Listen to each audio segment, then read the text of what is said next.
we're joined from Beirut by the military and strategic affairs expert, Brigadier General Akram Sreiwi. Welcome to Q News and thank you for joining us, sir.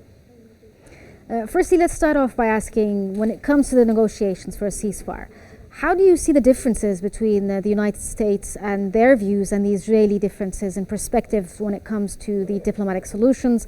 And how can this impact the regional stability as a whole?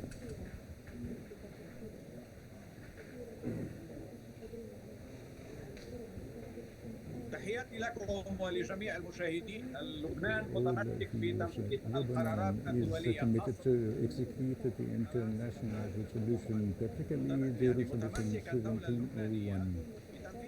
To execute this resolution as it is, literally, and by both sides, not just to be executed by the Lebanese party. Israel only wants it to be executed by the Lebanese party. They not commit to execute the resolution from its side. There are conditions and provisions provided by the resolution upon Israel. The withdrawal from the occupied Lebanese territories, and secondly, of course, to stop their violations of the sovereignty of Lebanon. Israel is still solid to preserve, to proclaim that the right of the violations of the sovereignty of Lebanon whenever and wherever they want, and which is the matter, it's violating the Lebanese sovereignty, which is rejected totally by the state of Lebanon. There's no Lebanese would agree upon this. This is the only main point. But the rest of conditions containing or concerning the supervision and monitoring committees or whoever is going to join it, such a matter is subject to resolution and discussions in reaching settlement.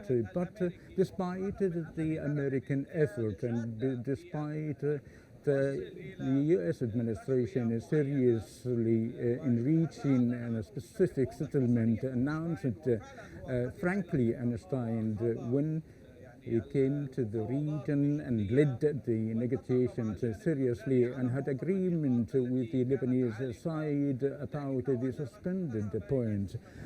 But when we talk about Israel, he had been struck by the refusal of Israel, despite the draft proposals was discussed with Tel Aviv, as he said.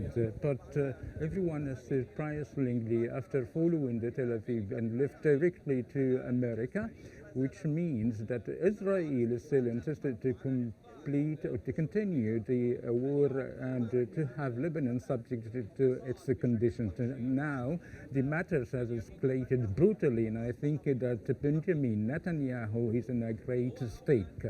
Firstly, on the level of the war is already been continuing, a war over 13 months and never achieved any objectives, not to eradicate Hamas or releasing the prisoners or the eradication of the Hezbollah missiles that still can reach Tel Aviv and the southern. Although from the point of the international law, he is a war criminal. There is a warrant. Sir, if we could sort of focus on the diplomatic efforts itself, sir. I apologize for cutting you off, but if we could just sort of focus on the diplomatic efforts itself from the United States in coordination with the Israeli side. You spoke a bit about how they are different and how Israel wants to basically maintain everything and get everything they want from the Lebanese but not give back anything. So what role can the United States do to ensure the diplomatic objectives are being prioritized and the negotiations are real?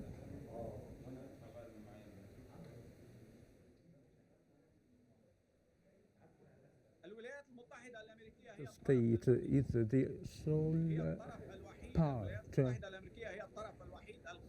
that is capable to practice pressure upon Israel and convince Benjamin Netanyahu for the settlement. But Benjamin Netanyahu sees that it's not for his interest to go for such a specific settlement that imposes him to withdraw from the Lebanese territories and the execution of the Resolution 1701. As it is, he wishes to impose no conditions upon this proposal. The United States has tried to present a memorandum of understanding between him and Netanyahu. Are we out of the agreement that is taking place between Lebanon and Israel? But it seems that Prime Minister Benjamin Netanyahu is insisted to include some amendments on the resolution of 1701, particularly the right of Israel of the direct intervention wherever they think that there is a violation of the agreement. And we all know that Israel is always creating justifications and pretexts, and therefore that they may use this pretext of there is a violation that would let them or to allow them to enter Lebanon. Therefore, Lebanon cannot accept this condition, and there is a supportive stances by the Arab states as stated by the foreign minister of Egypt when he came to Beirut, and they cannot Israel actually maintain the right of violating the sovereignty of Lebanon, as well as France supported this condition. And I think that the main problem is upon Israel that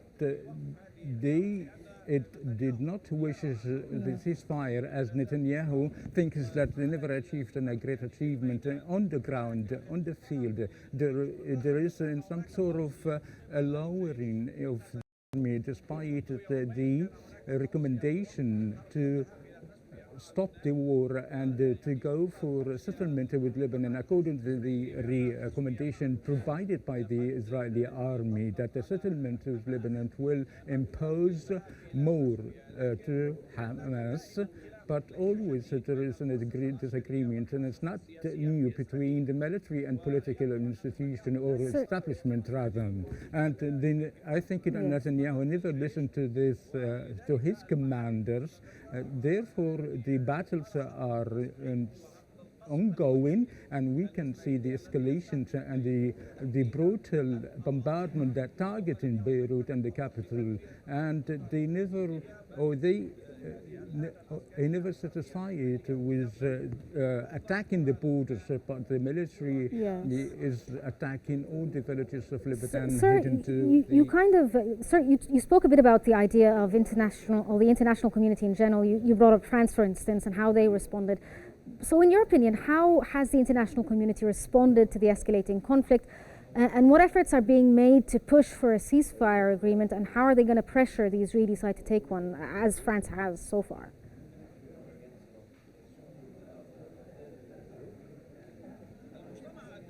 The international community, in fact, is crippled before Israel. We have seen Israel is attacking the United Nations, the Secretary General, and the ICC and the International Justice Court, by rejecting the executed the UN Security Council resolution as it is above the international law, and there is no state can practice pressure upon Israel but the United States of America, but still is going with a partnership with Israel to support Israel militarily and financially. In the past June, the US American Joe Biden stopped a package of 3,000 bombs to Israel, but the Congress in return went back and passed this deal that they are using in destroying the Lebanese villages and cities. Therefore, the United States of America, in a way or another, is a partner and a contributor of this type of war, and doesn't seem that they exerted a good effort to pressure Netanyahu to stop the war against Lebanon, the genocide to the Lebanese people and the Palestinian people as well. So, sir, if we could take a look at an on-the-ground sort of situation, the Israelis have been bombing a lot of cities in Lebanon, including Beirut, Tyre, Baalbek, and other areas as well. How has this affected Lebanon's critical infrastructure, and what long-term consequences could we anticipate from these bombings?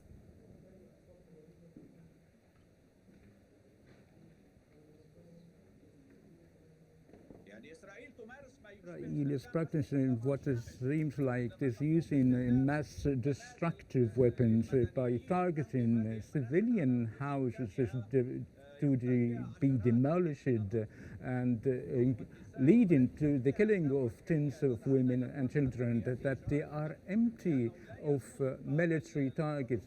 According to the added protocol of 1977, that targeting the houses and civilians establishments unless in case that the missiles were launched from these spaces, but they are owned by their owners, from women and children, and Israelis bombarded them, pretexting that they are elements of Hezbollah. And in fact, there is no elements of Hezbollah nor weapons.